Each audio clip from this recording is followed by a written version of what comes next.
पढ़ होते। आप लोग पढ़े लिखे हो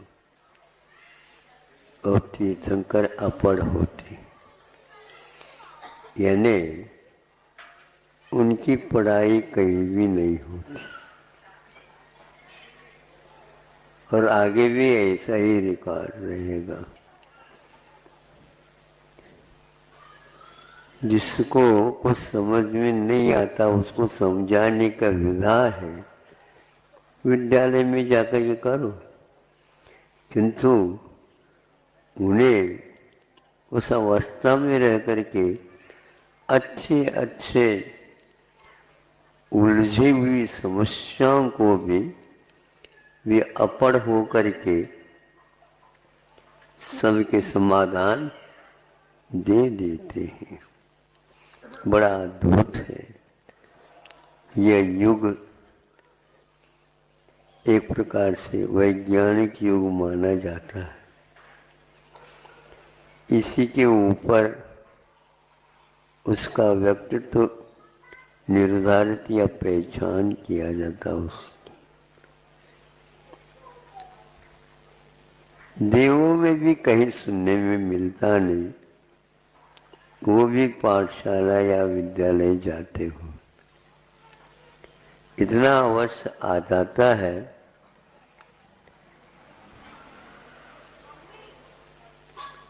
वो गुरु कहलाते हैं। वो स्वर्ग में बृहस्पति ये वार के ऊपर गुरु कहलाते हैं, लेकिन कहीं विद्यालय की स्थापना उन्होंने वहां पर नहीं की। इतना अवश्य है उनका विशेष क्षोभम होता होगा, इसलिए उनको बृहस्पति कह करके पुकारते हैं। और कहीं कहीं पर कवि लोग काव्यों में बृहस्पति का नाम याद करते हैं, जहाँ पर उनके लिए भी हे भगवान आपकी गुणानुवाद करने में अक्षमता हो गई, यानी वो बृहस्पति भी यदि चाहे भगवान के गुणगान पूर्ण नहीं कर सकता। ऐसा आपका व्यक्तित्व है, फिर भी आप पढ़े लिखे नहीं रहे। हाँ,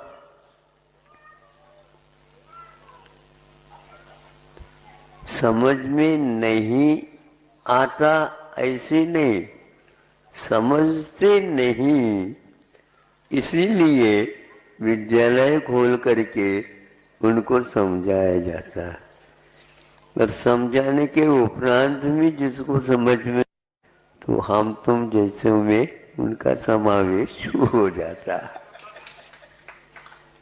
आप अपने आप को पढ़े लिखे मत समझो। एक हाइकू बहुत दिन पहले लिखा था, उसमें से कुछ इसमें हम तथ्य समझ सकते हैं। किसी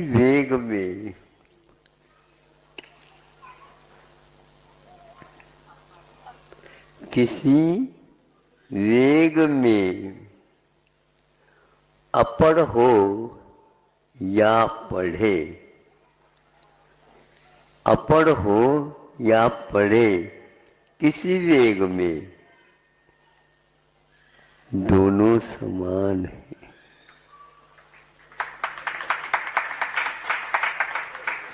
अपढ़ को भी उसी श्रेणी में हम रख सकते हैं और उसी श्रेणी में और देखते रहते हैं।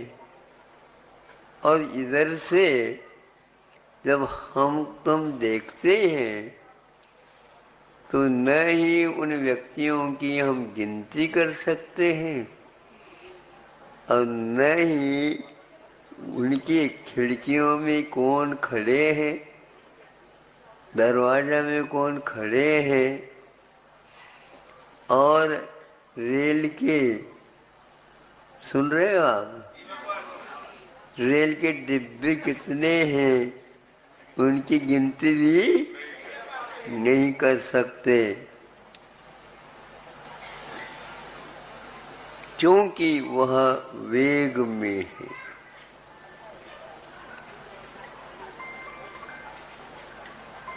तो आज का युग, आज के बच्चे, आज संतान, पढ़े लिखे कुछ भी हो, माता पिताओं की कोई बात सुनते नहीं है, क्योंकि वह वेग में है।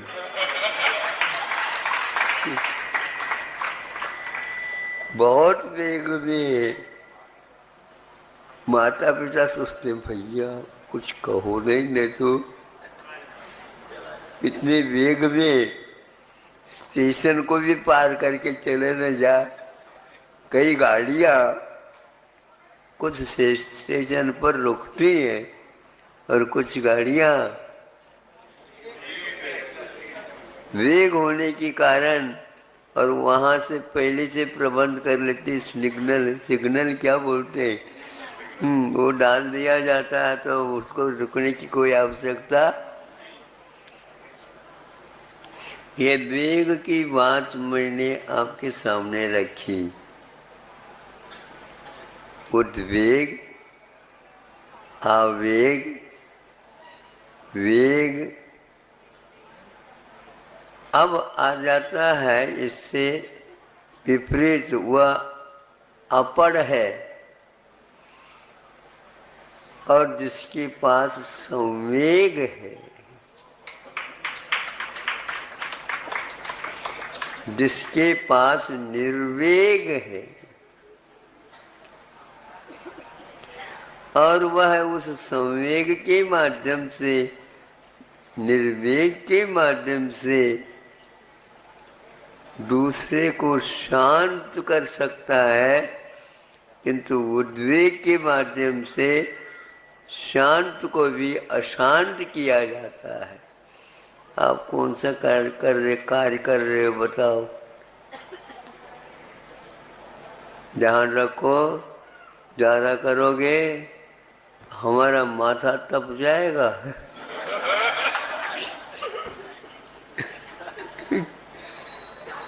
माथा तपता है, और जो संवेग के माध्यम से तपने के बाद भी उसको बहुत जल्दी शांत करने की क्षमता, बड़ी बड़ी सभा को भी एक व्यक्ति संवेग वाला शांत बिठा सकता है। जहाँ पर समूह शरण में सिंह भी बैठा है, गैया भी बैठी है। गैया की ओर सिंह देख करके खाने का भाव नहीं करता है, तो गाय भी देखती है सिंह को, और दोनों हम समान है, समान है। एक राजा और एक राजा की प्रजा दोनों एक हो जाते हैं, उसका नाम समूह शरण है।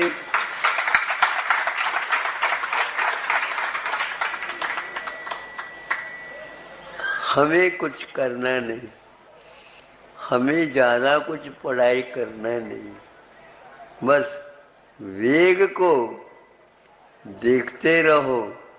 ड्राइविंग करने वाला चालक गाड़ी को चलाता है, स्वयं तो बैठा है, चला कहाँ रहा है, बिल्कुल गाड़ी चल नहीं रही है, भाग रही है, लेकिन इसके हाथ में संवेग, आवेग का अभाव होने के कारण